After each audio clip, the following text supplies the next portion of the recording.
This story is nuts and makes me so irate. Listen to this.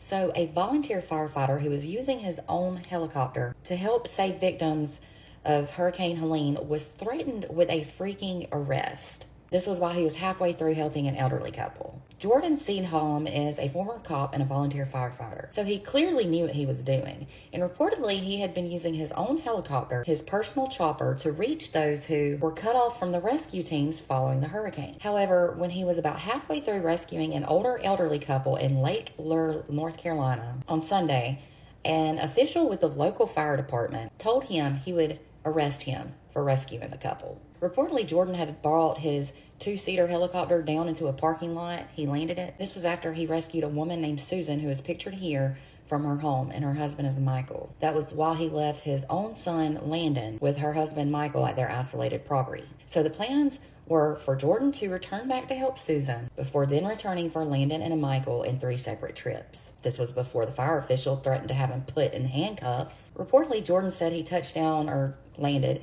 in a parking lot that he spotted that was full of first responders. When he landed, he was approached and scolded by a fire chief for not coordinating with locally organized search efforts and rescue efforts. He said that in the middle of that conversation, he was greeted by the Lake Lure fire chief, whose name I have yet to get, and that he shut down the whole operation. Jordan claims that the man told him, well, if you've got that kind of experience, you should be coordinating with us. Jordan then tried to explain to the fire chief that he had been coordinating with local law enforcement and rescue teams, and then he asked the fire chief how he could be in touch with his fire department in order to keep in touch and communicate with them. Instead of telling Jordan how he could contact them and help, he was then told to leave and not to come back. That was before Jordan explained to him that he had to fly over a section of land in order to recover his son and that husband that I mentioned earlier named Michael. He said that his helicopter was able to accommodate one more person other than him at a time, so he would have to make those trips to get them like he planned. The fire chief then reportedly told Jordan that he was not going to go back up that mountain to get them and that Jordan was going to leave them there.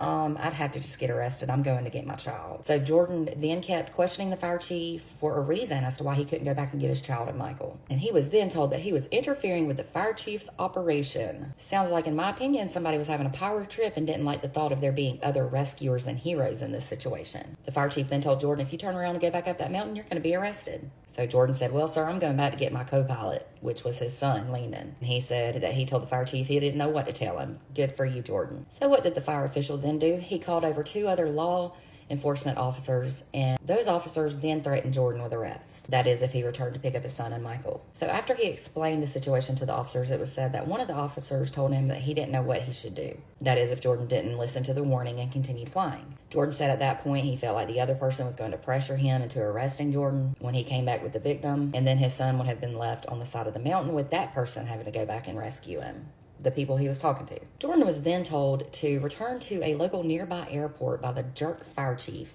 and told him to wait for the Federal Aviation Administration to meet with him. Unreal. So reluctantly, Jordan then went back to pick up his son Landon and then sadly told Michael he wasn't going to be able to rescue him because he was scared he was going to get arrested. Fire officials reportedly told Jordan that they would be able to rescue Michael within a few hours, while it was literally just a 3-minute flight for Jordan to do what he was doing to rescue them. So Jordan and his son then go to the local nearby county airport, and guess what they did? They waited there for 3 hours. When they could have been saving lives, they waited for 3 hours on the Federal Aviation Administration. So Jordan said he did end up leaving the Rutherford Airport, and he said he knew at that point that they had no jurisdiction. He said it was completely legal what he was doing, and he was following all Federal Aviation Administration guidelines. He was following airspace guidelines, and that he was on private property. Now listen to this. 30 minutes after he got that arrest threat, a temporary flight restriction was placed over Lake Lure, which is right where he and that fire chief got into it. Jordan believes that the move to have himself and other pilots removed and pushed out from the rescue zone ended up putting people's lives at risk, and I agree. He stated that there were other victims. He said as they were flying out about 300 yards away and leaving the area, they spotted people. They were needing to be rescued. They were waving for help as he and his son were leaving, and guess what Jordan could not do? Help and rescue those people. He said he can only imagine what those people were thinking after they've been stranded for 24 to 36 hours with no way to speak to anyone. They don't know what's going on. You literally see your lifeline flying over you, and that lifeline just keeps going. He said if he had the chance to do it over again, he would have stopped and rescued as many people as possible until they finally decided to arrest him. Reportedly, prior to all of this that had happened on Sunday, Jordan and his son Landon had managed to save 2 flooding victims already. Those flooding victims had been staying at an Airbnb. So what happened to Michael?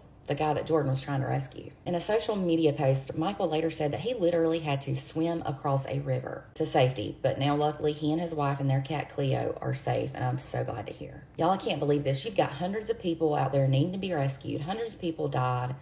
Hundreds of people are missing. And then you've got a man willing to help with a helicopter who is experienced. He was a former police officer and volunteer firefighter.